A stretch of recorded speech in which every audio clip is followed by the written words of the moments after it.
राखी पहुँचा दो, राखी पहुँचा दो, तोता बहिनी के जियरा जुड़ा दो, राखी पहुँचा दो, पहुँचा दो, तोता बहिनी के जियरा जुड़ा दो, राखी पहुँचा दो, पहुँचा दो।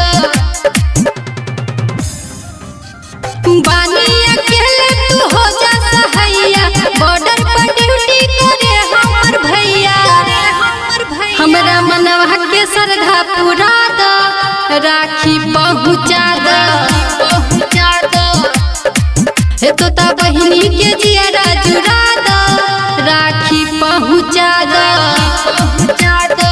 Presented by Hans Bahini Recording Studio, Basuki. राखी पहुँचा दो, Music by DJ Umesh, Shukipani Bazaar.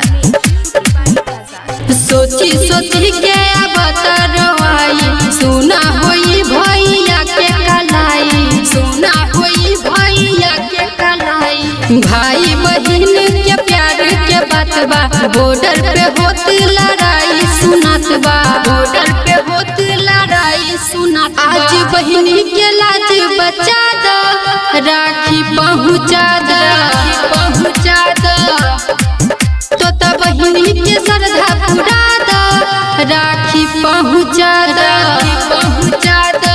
Mixed by Hans Bahini Recording Studio, Basuki. राखी पहुँचा दो, Music by DJ Umesh, Shukipani Bazaar.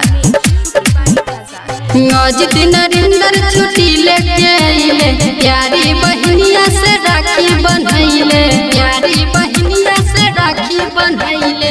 मनवा में आस लगल बा हमार हो, हमरा पयतने कराऊ उपकार हो, हमरा पयतने कराऊ उपकार। भैया लगे खबरिया बैठा दो, राखी पहुँचा दो, पहुँचा दो, कि हमरा मनवा के श्रद्धा पूरा दो, राखी पहुँचा दो, पहुँचा दो। Mixed by Hans Bahini Recording Studio, Basuki.